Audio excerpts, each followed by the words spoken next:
My name is Erasmus, chief bookkeeper and trusted friend of Hafid, one of the most successful salesmen who ever lived. The story I have to tell is timeless, not because it concerns Hafid or me, but because it reveals some enduring truths that transcend all ages and all time. I shall never forget that morning in ancient Damascus. I was checking the inventory of my employer's vast warehouse. Wool, linen, and carpets from Asia Minor. Ginger, cinnamon, and precious stones from Arabia. Alabaster from Egypt. Tapestries from Babylon. And paintings and statuary from Rome. In the semi-darkness and intent upon my work, I was wholly unaware that Hafid had also entered the warehouse. In fact, his approach was so quiet that his greeting startled me. Good morning, Erasmus. Good morning, sire. I didn't hear you enter. Of course you didn't. You were too busy. Tell me, old friend, how much wealth is there now accumulated in our treasury? How much? You mean everything, master? Everything. I have not studied the numbers recently, but I would estimate that the goods in this warehouse is worth in excess of 7 million gold talents. Good. Now, suppose I were to convert everything I own in all of my other warehouses and emporiums into gold. How much would that be? I don't know for sure, sire, but I would calculate a minimum of another 3 million talents. Excellent. Now listen carefully. I want you to begin immediately to convert everything I possess into gold. But, sire, I don't understand. This has been our most profitable year.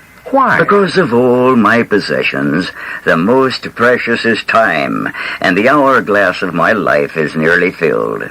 It is my desire to distribute all of my wealth among the poor of this city. I shall keep only enough to complete my life without discomfort. I also wish to transfer the ownership of every emporium to he who now manages each for me, and give each manager 5,000 gold talents as a reward for their years of loyalty. I have always obeyed your orders, sire, but I can hardly believe what you're saying. There is one more order. I want you to transfer immediately 50,000 gold talents to your name. Then I ask that you remain with me until a promise I made long ago is fulfilled.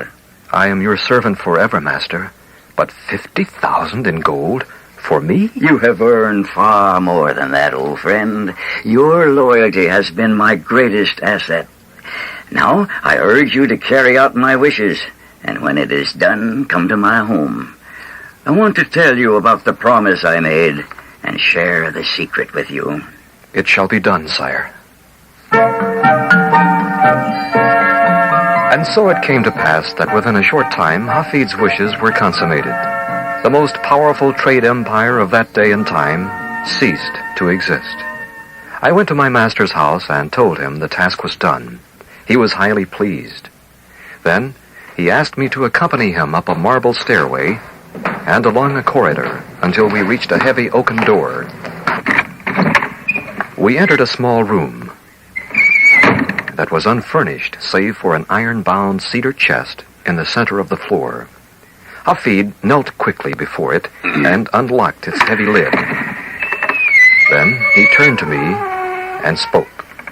Erasmus, if this room were filled to the roof with diamonds and gold bars, the total couldn't possibly equal the priceless treasure within this chest.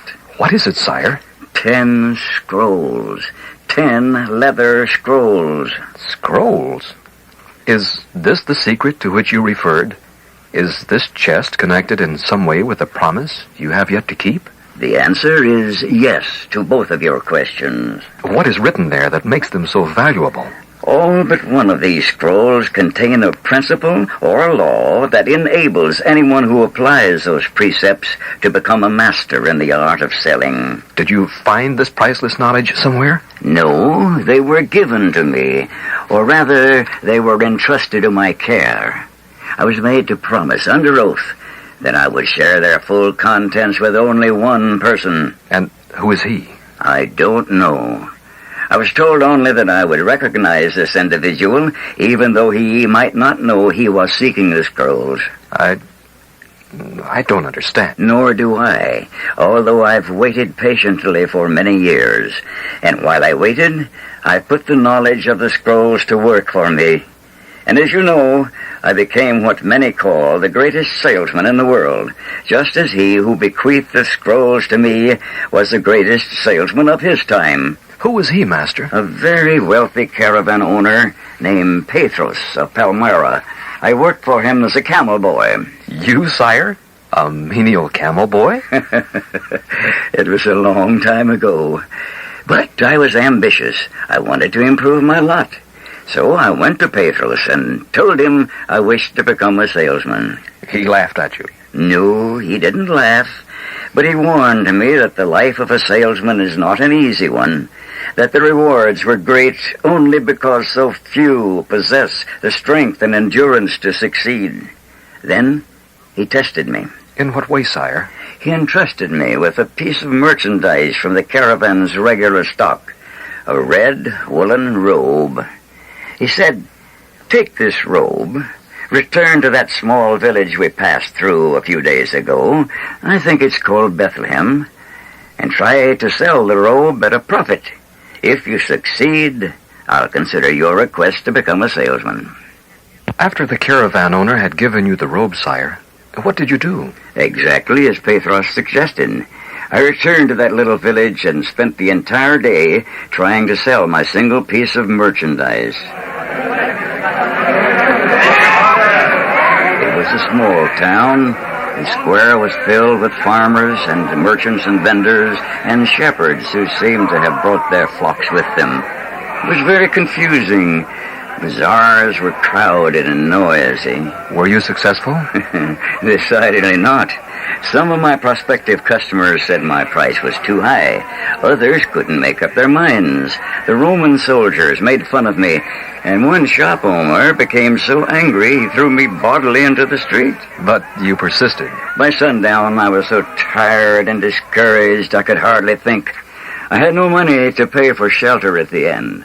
So, with the unsold robe still in my pack, I rode my donkey into the hills to search for a cave where I might sleep. Did you find shelter? The only cave I found was already occupied. A poor man and his wife and a newborn child.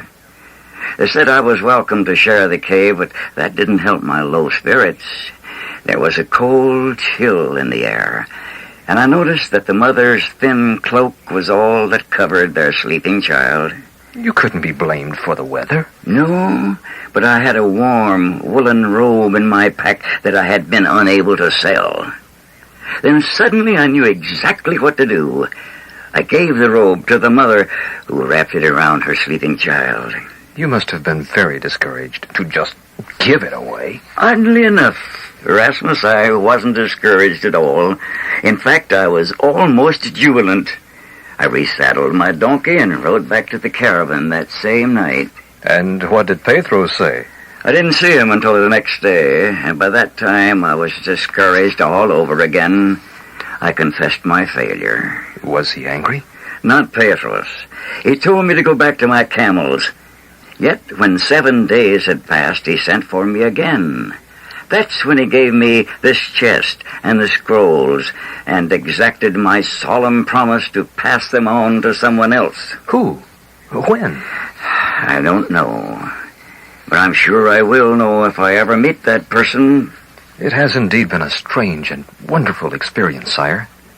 The wisdom that's on these scrolls, the knowledge that has enabled you to achieve such success. Can you tell me what it is? I can't allow you to read and study them because of my promise, but I know each scroll by heart. I can tell you the essence of what they contain. I shall be forever in your debt, Master. Very well. Take each scroll separately from the chest. Read the title, and I will speak.